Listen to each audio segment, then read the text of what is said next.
que el intestino delgado es aquel órgano que va a participar. No le abrimos, pero después ya. Hola.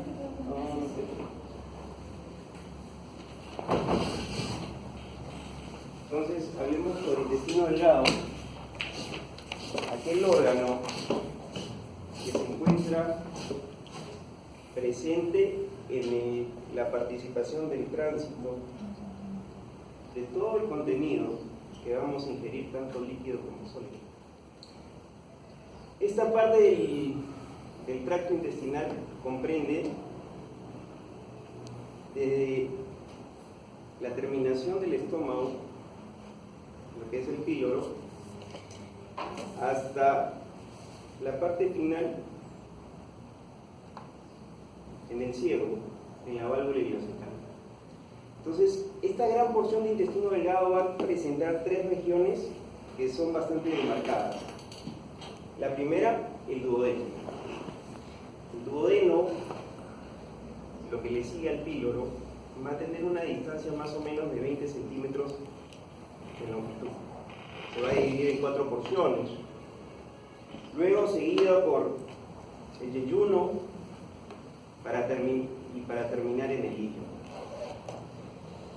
Más o menos tiene una medida total entre 3 y 4 metros. ¿Y quién es más grande? ¿El yeyuno o el ilio? El yeyuno más o menos mide aproximadamente 2 metros. ¿Y cuál es la diferencia? ¿Cuál es la diferencia? ¿Qué sector anatómico vamos a encontrar en la diferencia entre el yeyuno y el ilio? Generalmente no hay un punto demarcado y nos guiamos los cirujanos principalmente por la región vascular. Generalmente aquel que tiene pocas arcadas vasculares, una arcada o 2 arcadas, le vamos a denominar yeyuno, y aquel que tiene 3 o 4 más arcadas le vamos a denominar ilio. Okay. Vamos a continuar.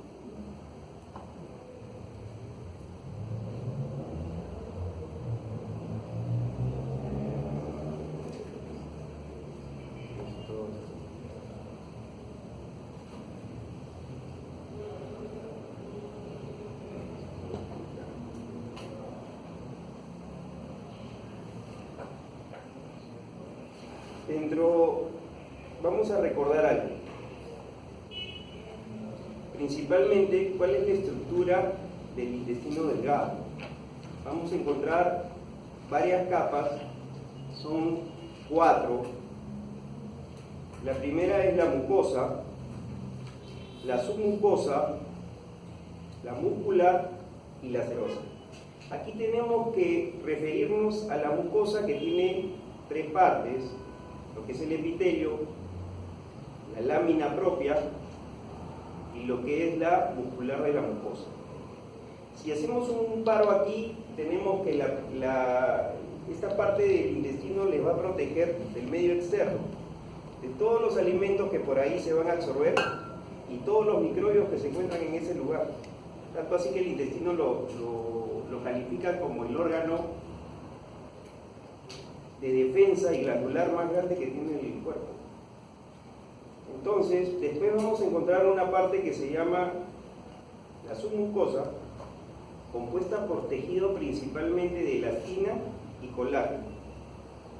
Aquí vamos a encontrar ganglios linfáticos y vamos a encontrar un plexo muy famoso, conocido como el plexo de Menia, ¿no? Luego vamos a encontrar la parte muscular, que van a haber 2 regiones. La parte longitudinal externa y la parte circular interna. No se olviden de esta memotecnia, sigue circular interna y longitudinal externa. Y en el medio de estas 2 capas vamos a encontrar otro plexo nervioso llamado Auerbach, ¿no es cierto? ¿Por qué son importantes estos plexos? porque estos plexos van a participar en todo lo que es la motilidad, secreciones, liberación de hormonas, y pueden participar independientemente del sistema parasimpático y el simpático. Uno puede cortar el vago, uno puede hacer simpatectomías y el intestino puede seguir funcionando voluntariamente.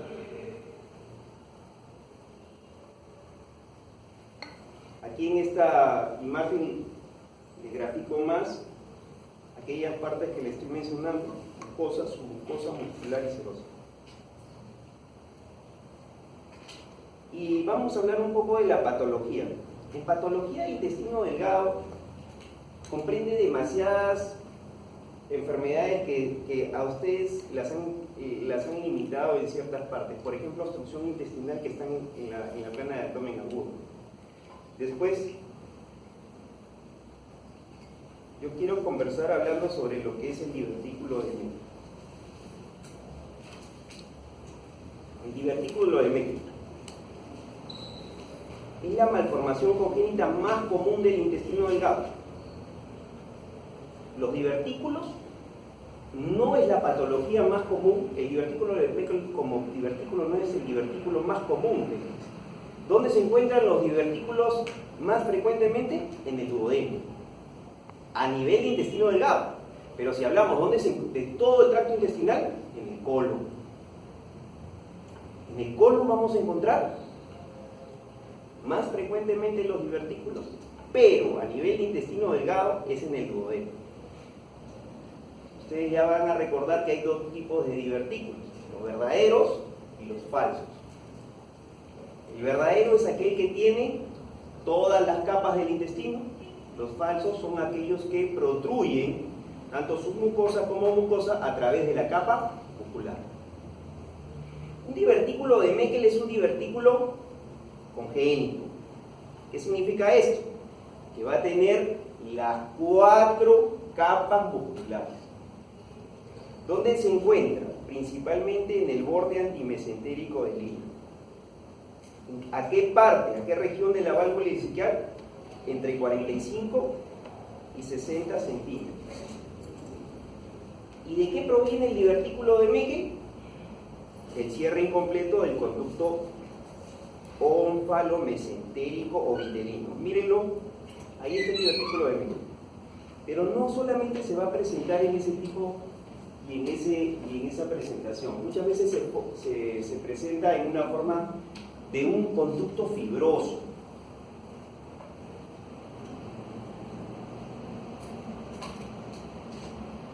Entonces, cuando hablamos de formas, puede presentarse como un bulto o también como les repetí, un cordón fibroso persistente. ¿Y hacia dónde se va? Hacia el ombligo. Acá quiero presentarles otro divertículo de Meckel. Si tienen atención, y ven aquí una cuerda fibrosa. ¿Y por qué es importante esto? Porque de acá se van a dar múltiples patologías. Si comparamos, definitivamente esto,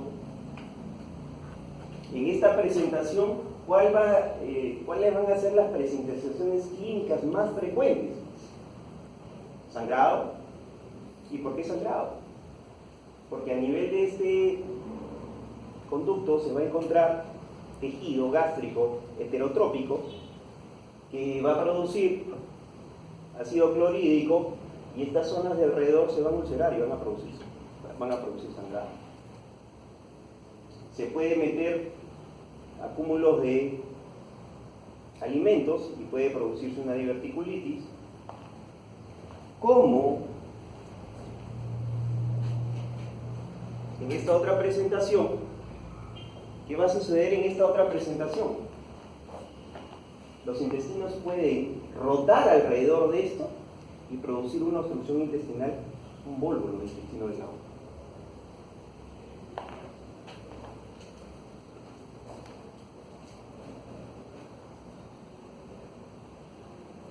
Entonces,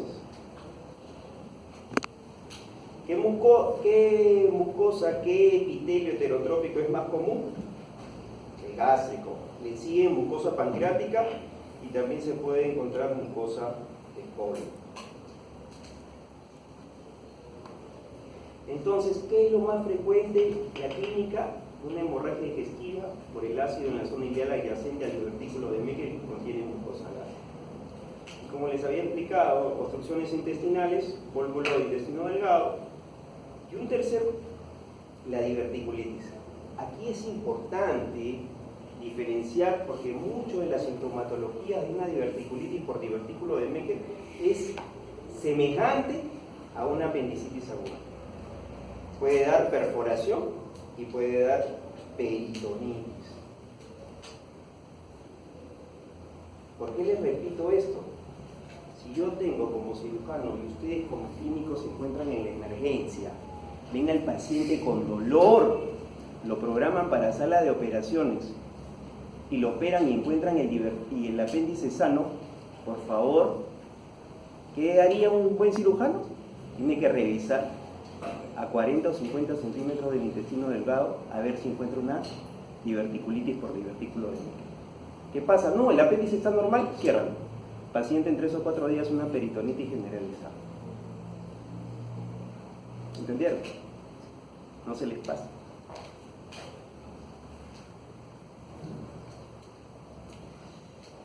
También tenemos la formación de neoplasias en el divertículo de Meckel. La más común es los tumores neuroendocrinos o carcinoides, ¿cierto? ¿Cómo se hace el diagnóstico de divertículo de Meckel? Es muy difícil, si la mayoría son asintomáticos. Pero la tecnología y nosotros por exámenes, una centellografía, podemos encontrar, como ven ahí, imágenes que nos pueden guiar por un divertículo de Meckel. Pero esto, bueno, realmente es muy difícil por lo costoso y por lo raro que encontramos en las instituciones, en los hospitales y en las diferentes clínicas este método de diagnóstico. Pero lo menciono. ¿Cuál es el tratamiento? El tratamiento de un divertículo sintomático es la intervención quirúrgica inmediata. Entonces, ¿cuál es la controversia con este divertículo? ¿Qué tal si ustedes ingresan a operar una apendicitis aguda y encuentran que el apéndice está inflamado? Y me responde esto. Y encuentran un divertículo de Meckel. ¿Lo operan o no lo operan? ¿Ah? ¿Qué dicen? Imagínense en el nivel del cirujano. Entran a operar una apendicitis aguda y sí, era una apendicitis en estado flemonosa y aparte de eso encuentran un divertículo sano. ¿Realizan la extirpación del divertículo o no? ¿Tú sí? Lo sacas de todas maneras. ¿Quién dice que no?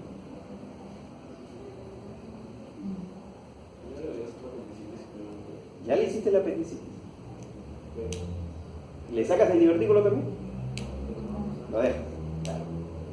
Controversial, ¿no? Aquí tenemos que ver, si la apendicitis es una apendicitis no complicada, podría ser la divertículo, la operación del divertículo. Pero imagínate que tenemos una peritonitis y vamos a agregar una sutura más en un paciente que puede hacer obstrucción intestinal, pueden hacer múltiples accesos. En esos casos no. Todavía sigue. Entonces,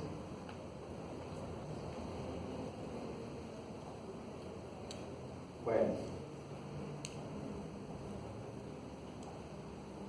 preguntas que siempre preguntan es ¿qué mucosa, cuál es el tejido heterotrópico más común en el divertículo de Meckel?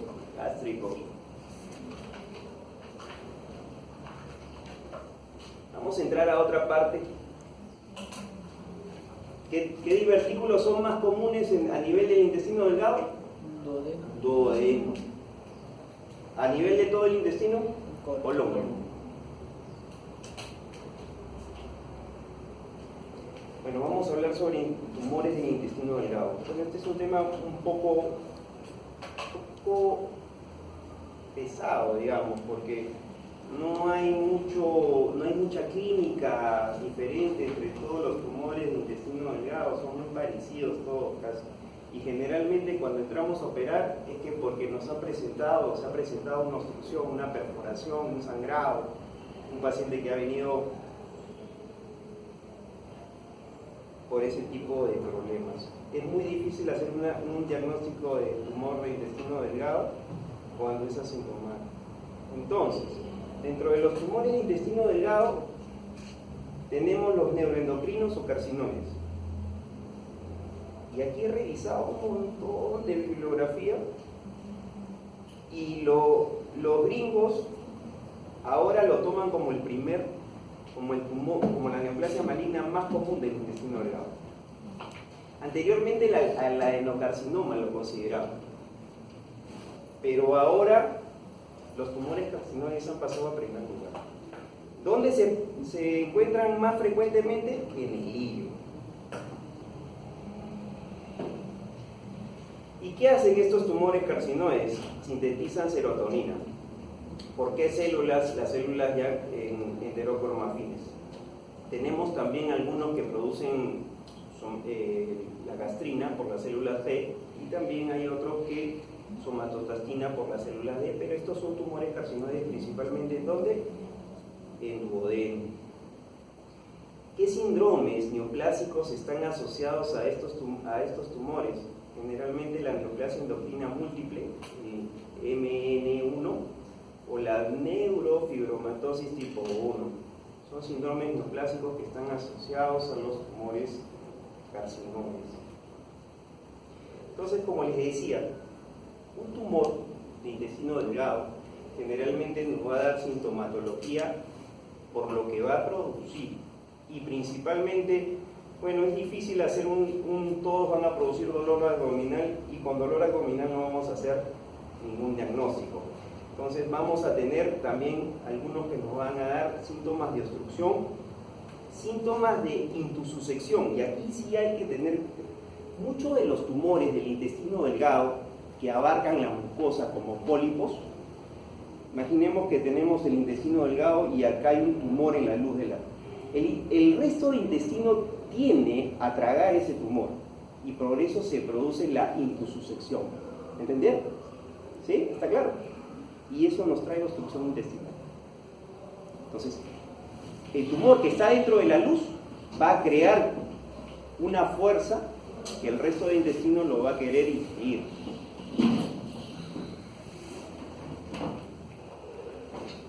Y lo más importante que tenemos que tener, que muchos de estos tumores que se encuentran en el duodeno, si está comprometida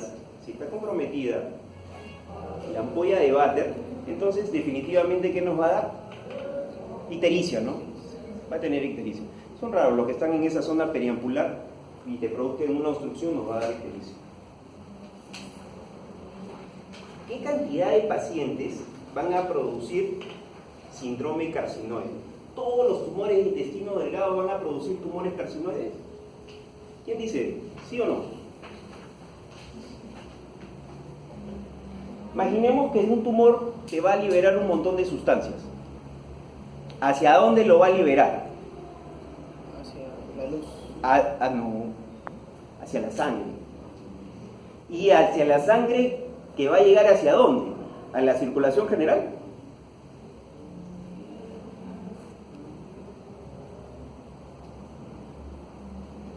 No, aquella sangre que va a ir hacia el hígado. Y entonces el hígado se va a encargar de metabolizar todas esas sustancias.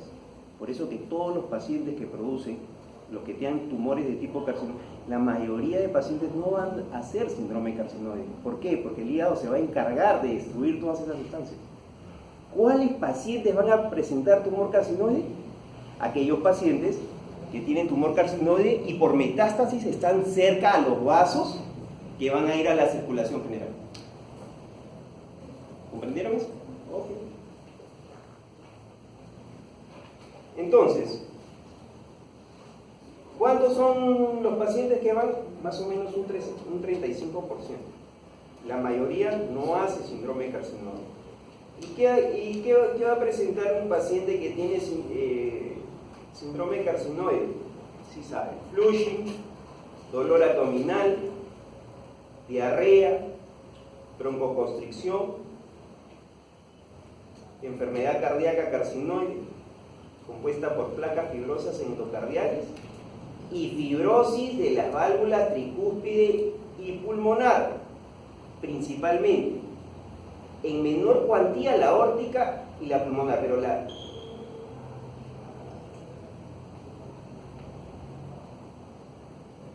¿cuál es el diagnóstico? Generalmente dosamos en orina el ácido 5-hidroxiindolacético y en sangre la cromagranina A. Aquí hay que tener pendiente que algunos pacientes que están tomando bloqueadores de bomba de protones, como omeprazol, pueden dar falsos positivos. ¿Y cuál es el tratamiento de un tumor de estos? Hay que hacer la resección radical, linfoadenotomía de la zona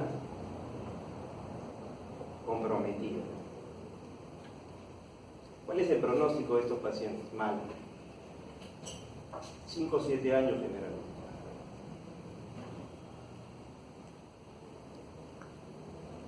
Pasamos al segundo tumor, el adenocarcinoma de intestino delgado. ¿Dónde es más frecuente? Aquí cambia. El carcinoide en el hilo, el adenocarcinoma en el duodeno. Pero hay que tener en cuenta que aquellos pacientes que tienen enfermedad de Crohn, la enfermedad de Crohn, que es una enfermedad inflamatoria sin causa conocida del intestino delgado y grueso, pero también puede comprometer desde boca hasta ano, donde se localiza principalmente en el hillo. Esa es la región. En pacientes con enfermedad de Crohn, el adenocarcinoma es más frecuente en el hillo. ¿Asociado a qué? A poliposis adenomatosa familiar, a cáncer colorectal no polipósico hereditario y al síndrome de Best-Jeols. La sintomatología generalmente inespecífica, como el dolor abdominal, distensión, puede haber baja de peso. Generalmente el diagnóstico es tardío, pero si sospechamos que el lugar es más frecuente en el duodeno, entonces si está comprometida la región periambular vamos a encontrar ictericia. El diagnóstico. Generalmente el diagnóstico lo hacemos tardíamente, pero se pueden utilizar algunos exámenes como la cápsula endoscópica, la tomografía y la resonancia magnética.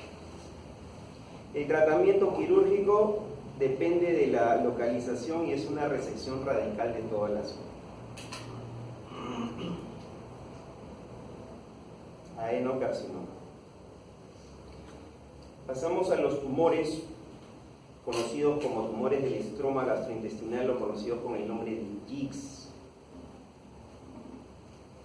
Se originan de las células intersticiales de Cajal. ¿Alguien recuerda cuáles son las células intersticiales de Cajal? ¿Ah? ¿Alguien recuerda? Básicas no se pasa. Aquellas que participan en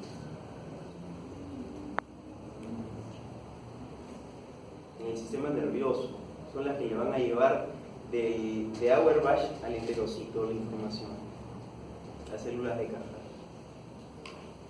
Más frecuentemente en el estómago y en el intestino. Bueno, esto de todo el tracto gastrointestinal, los tumores de JICS son más frecuentes en el estómago, pero si hablamos a nivel de intestino delgado, es más frecuente en el yeyuno. Más del 90% expresan el antígeno CD117. Esto es parte del T receptor de la transmembrana de la tirosina quinasa. Ahí se presentan un montón de mutaciones. Y justamente ahora los tratamientos son en base de eso, ¿no? Se están utilizando inhibidores de la tirosina quinasa para tratar la proliferación del tumor, más no se puede erradicar. Uno de ellos es llamado imatinib, que es el más usual, que es el más común de uso.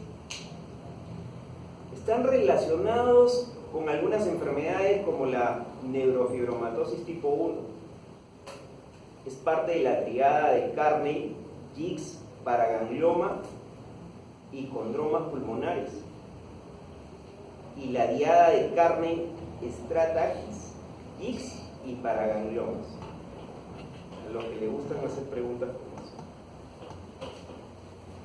¿Cuáles son los síntomas principales? Obstrucción intestinal, sangrado y perforación. El diagnóstico generalmente lo hacemos con endoscopía alta, tomografía computarizada, y la metástasis más frecuente de este tipo de tumor es en el hígado y el pulmón.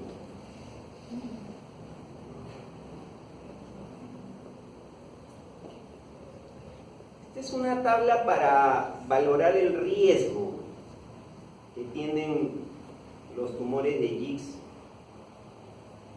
y donde hay de muy bajo riesgo, de bajo riesgo, riesgo intermedio y de alto riesgo, donde en este cuadro toman el tamaño y generalmente lo que es el conteo mitótico. Acá ellos evalúan, por ejemplo, lo que significa 50 HPF, que son zonas formadoras de colonia, y ahí van a ver cuántas mitosis se pueden llevar a cabo en estas células. Generalmente vamos a menos mitosis, va a tener muy bajo riesgo, ¿no? Pero puede alcanzar más de 5 mitosis en 50 unidades formadores de colonia. Entonces ahí generalmente son de muy alto riesgo y es considerado pues un problema muy grave.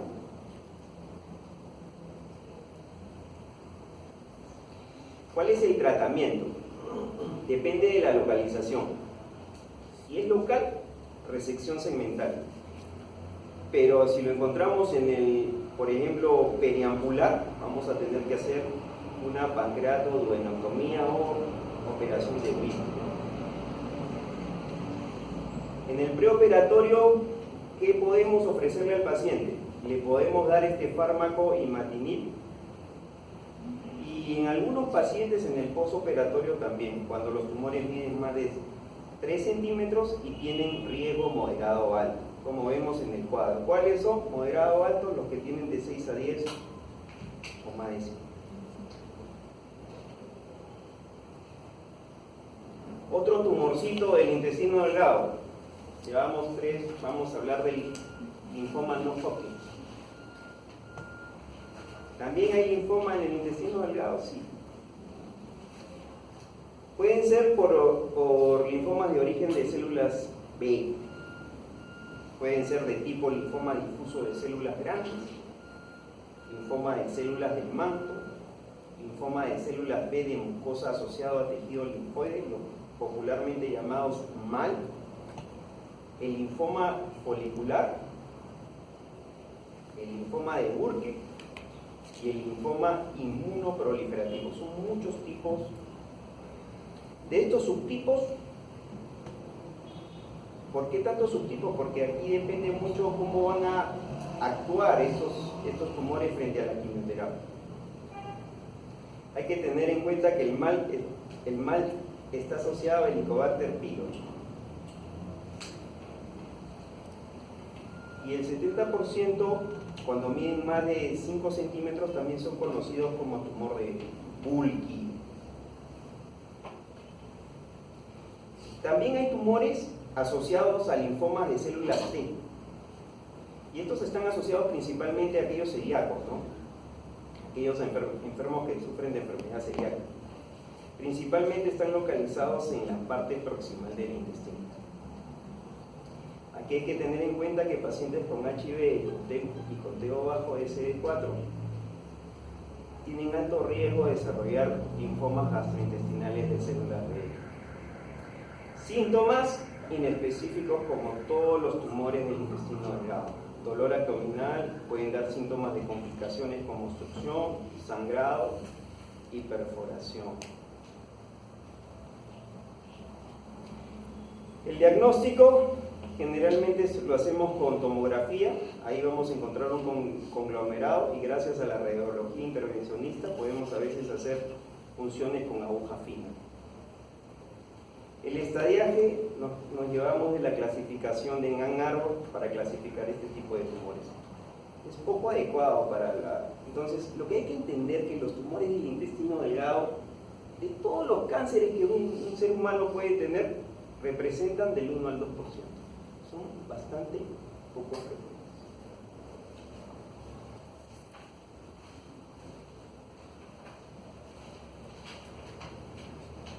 Aquí les presento también una tabla moderna de una clasificación de estos tipos de tumores. Diferentes estadios, después se las voy a pasar para que la tengan.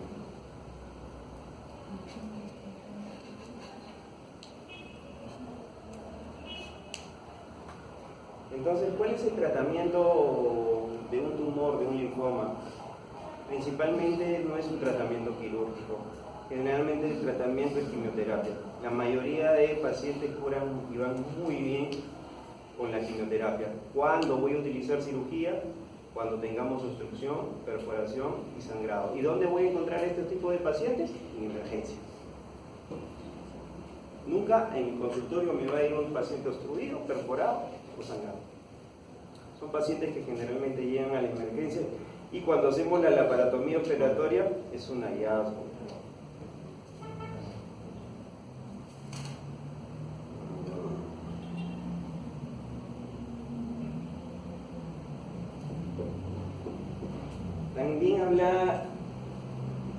También se van a presentar tumores en el intestino delgado que no van a ser primarios del intestino delgado, sino van a ser metástasis de otros órganos. Y si nos preguntamos de todos los cánceres que hay en el cuerpo, ¿cuál es el cáncer que más común que va a producir metástasis al intestino delgado? Lo tenemos en primer lugar el melanoma. El melanoma, aquella tumoración que aparece en la piel. No lo olviden, ¿cuál es el lugar más frecuente del melanoma?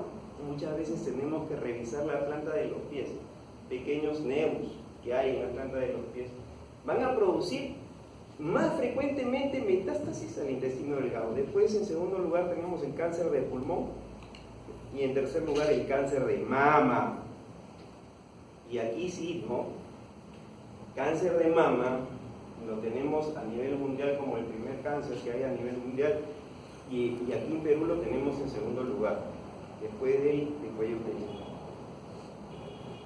Entonces, un paciente que ya tiene metástasis en el intestino delgado, también vamos a encontrar sintomatología, principalmente con obstrucción intestinal.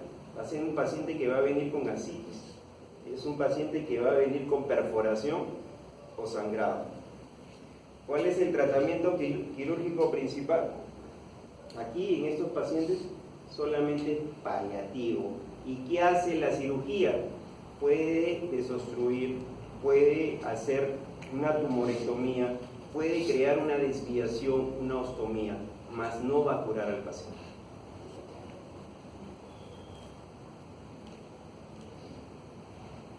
Mas no va a curar al paciente.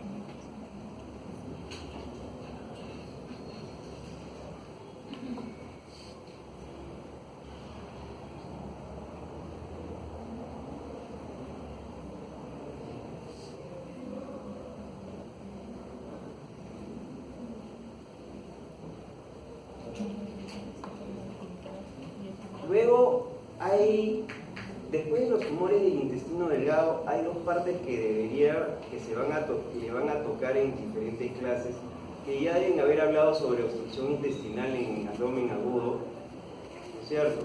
Y también van a hablar sobre la enfermedad de Crohn, y la enfermedad de Crohn, bueno, no es una patología directa del intestino delgado, sino es una patología principal que va a abarcar desde la boca hasta el ano, ¿no? Aquella enfermedad que se ve mucho, que es una patología que se presenta bastante en el intestino delgado, sí, es una patología que no tiene causa conocida, que compromete todas las capas del intestino delgado y principalmente va a producir zona de estenosis, ¿no? Va a producir zona de...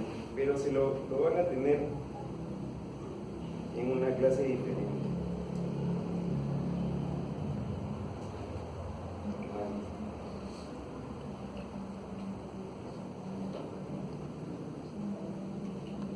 Esto yo creo que sería con respecto a todo lo que es el intestino delgado, las diferentes patologías que vamos a hablar sobre tumores de intestino delgado. Después, como decía, no es una enfermedad muy frecuente. ¿Alguien, una duda que tengan sobre esto?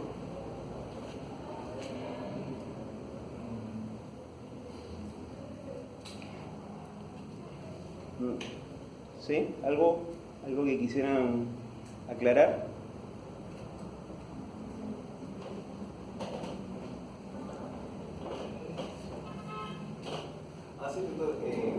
Cuando yo estaba hablando de divertículo de Meckel, dijo que no me acuerdo, en una parte que podía poner vólvulos. ¿Por qué era? Claro, y esto es frecuente. Quiero justamente ahí.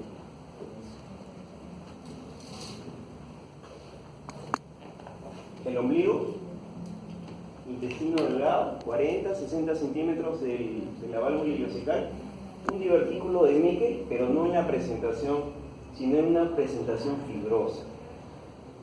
¿Tú te imaginas al resto del intestino delgado rodeando a través de este tejido fibroso? Se va a volvular, se va a producir un vólvulo de intestino delgado. Y eso va a crear una obstrucción. Entonces, ¿qué es importante? ¿Cuál es la primera causa de obstrucción intestinal?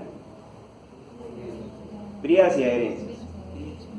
La pregunta va: el paciente viene distendido con síntomas de obstrucción, pero no tiene ninguna cicatriz quirúrgica. ¿Cuál sería tu segunda posibilidad? Descartamos bridas y adherencias. ¿Ah? El paciente viene distendido con una placa de niveles hidroaéreos y todo. Y la primera causa ustedes dicen que son bridas y adherencias, pero el paciente no tiene ninguna cirugía. No. ¿Cuál es la segunda causa de obstrucción intestinal? No. No. Hernias.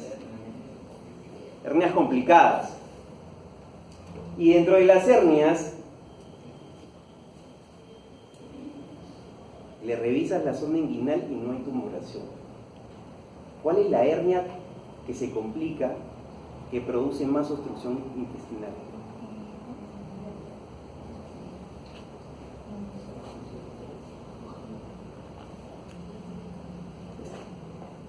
Propia casi de las mujeres, diría. Y es difícil detectarla.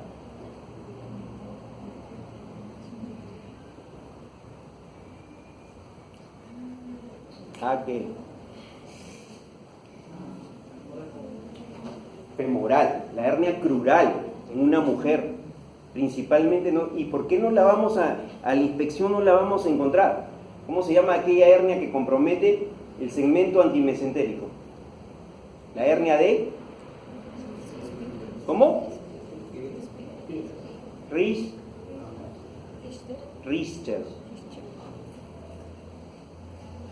Entonces, la segunda causa son las hernias, y la más dificultad que ustedes van a tener es encontrar una hernia de Richter en una mujer. A la palpación casi es imperceptible. Luego, examinaste al paciente y no tiene hernias. ¿Cuál es tu tercera causa de obstrucción intestinal?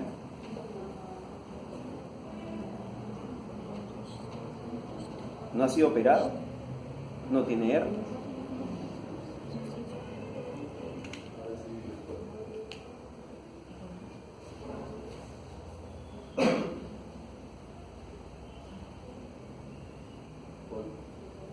Vólvulo. ¿Pero vólvulo de qué? El vólvulo, estamos hablando de intestino delgado, no estamos hablando de colon. El vólvulo de sigmoides, déjalo ahí, sí, es común. Sí, es común, es de nuestra serranía, se ve la imagen de cobra y toda la cosa, pero ese es intestino grueso. Estamos hablando de intestino delgado. En Estados Unidos es la enfermedad de Crohn. Y acá en Perú, los tumores. Acá en Perú los tumores. Esto es una cosa poco frecuente, pero hay que tenerlo en cuenta. Muchos pacientes que no son operados, que no tienen hernias, pueden presentar esa banda fibrosa y producir una malrotación sobre esa banda y producir una obstrucción intestinal. ¿Ok? Entonces, ¿cuál es el tratamiento? Si fuera cirujano, ¿qué haría con esto? Lo corto. ¿Se acabó? Es una operación que demora 5 minutos. Pero tienes que hacerla rápido. ¿Por qué? Porque aquí tenemos que tener dos cosas. Cuando uno habla de obstrucción intestinal, hablamos de dos tipos de obstrucciones intestinales. Las que son abiertas y las que son cerradas. ¿A qué me refiero con eso?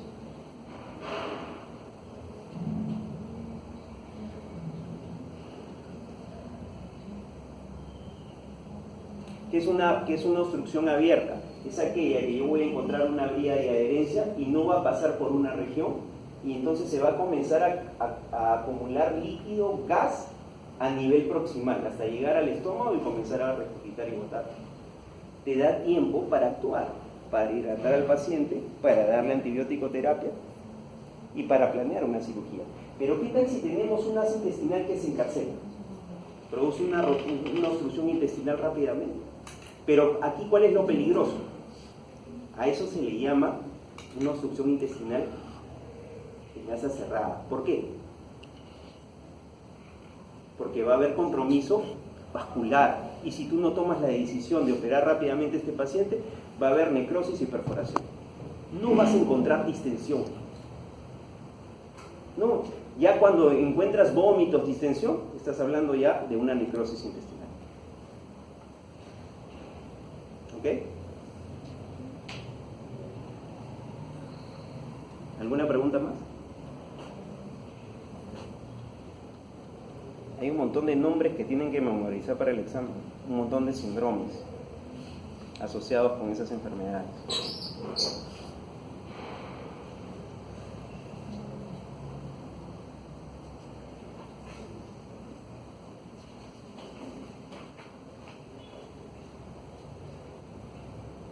Una pregunta más.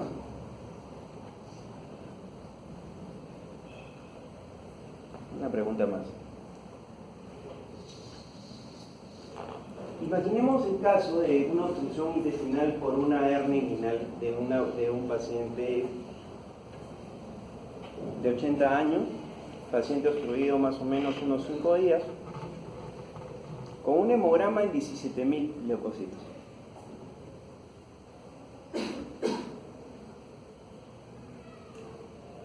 Haces la laparotomía o la laparoscopía y encuentras una necrosis intestinal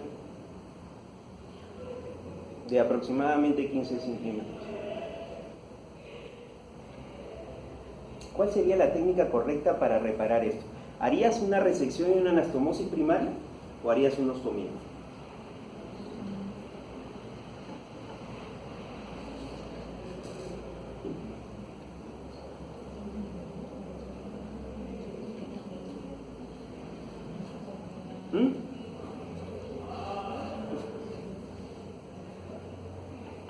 A eso nos enfrentamos los cirujanos todos los días. ¿Qué hacer? Generalmente, paciente malnutrido, séptico, inestable, ostomía.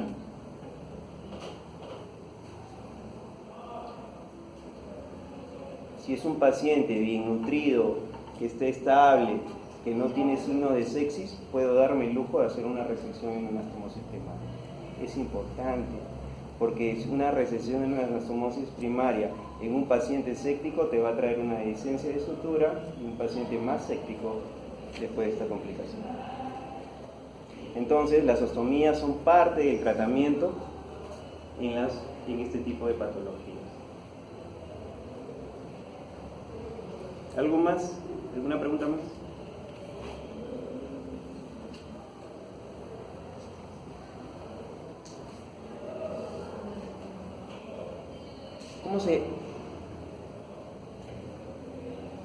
¿Cómo se llama aquella hernia que está comprometida el apéndice dentro?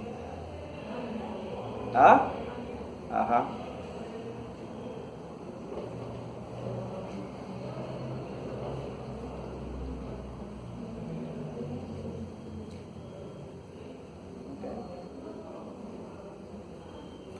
¿Qué parte de todo el tracto intestinal se produce la mayor absorción de líquido?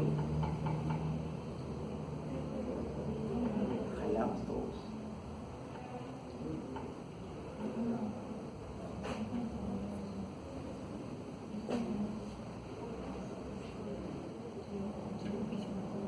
¿Cuántos litros absorbe el colon?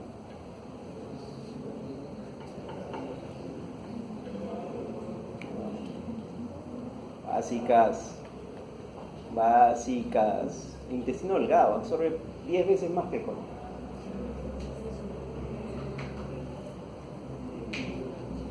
No es el colon. ¿Cuál? ¿El yeyuno o el ilium? ¿Ah? El ilium. ¿Quién tiene más arcadas vasculares? El ilium.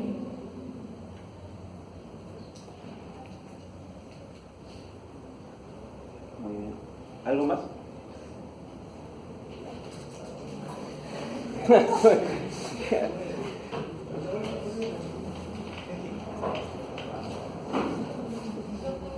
Dime.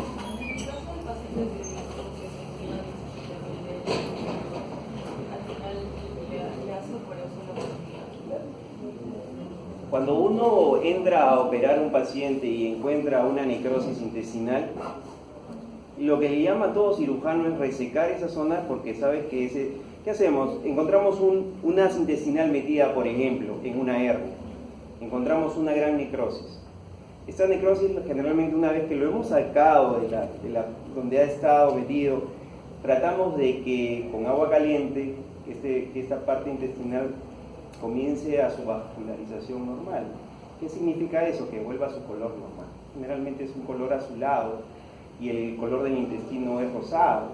Entonces esperamos unos minutos. Si no vuelve, definitivamente tenemos que hacer la resección intestinal. Muchos cirujanos jóvenes tienen la tendencia de hacer la resección intestinal y hacer anastomosis primaria, que pueden ser, como les he explicado en técnicas terminal, o puede ser término lateral o laterolateral. Pero si tú tienes un paciente séptico, un paciente desnutrido, un paciente anciano, leucocitos 17.000, es que te estoy hablando de un problema. Generalmente en estos casos es un gran riesgo hacer una resección y una anastomosis por el riesgo de filtración. En pocas palabras, de licencia de la anastomosis. Entonces preferimos a veces hacer una ostomía hasta que el paciente esté estable y en 4 a 6 semanas reintervenirlo para recuperar el tránsito intestinal. ¿Ok? ¿Sí? ¿Alguna otra pregunta?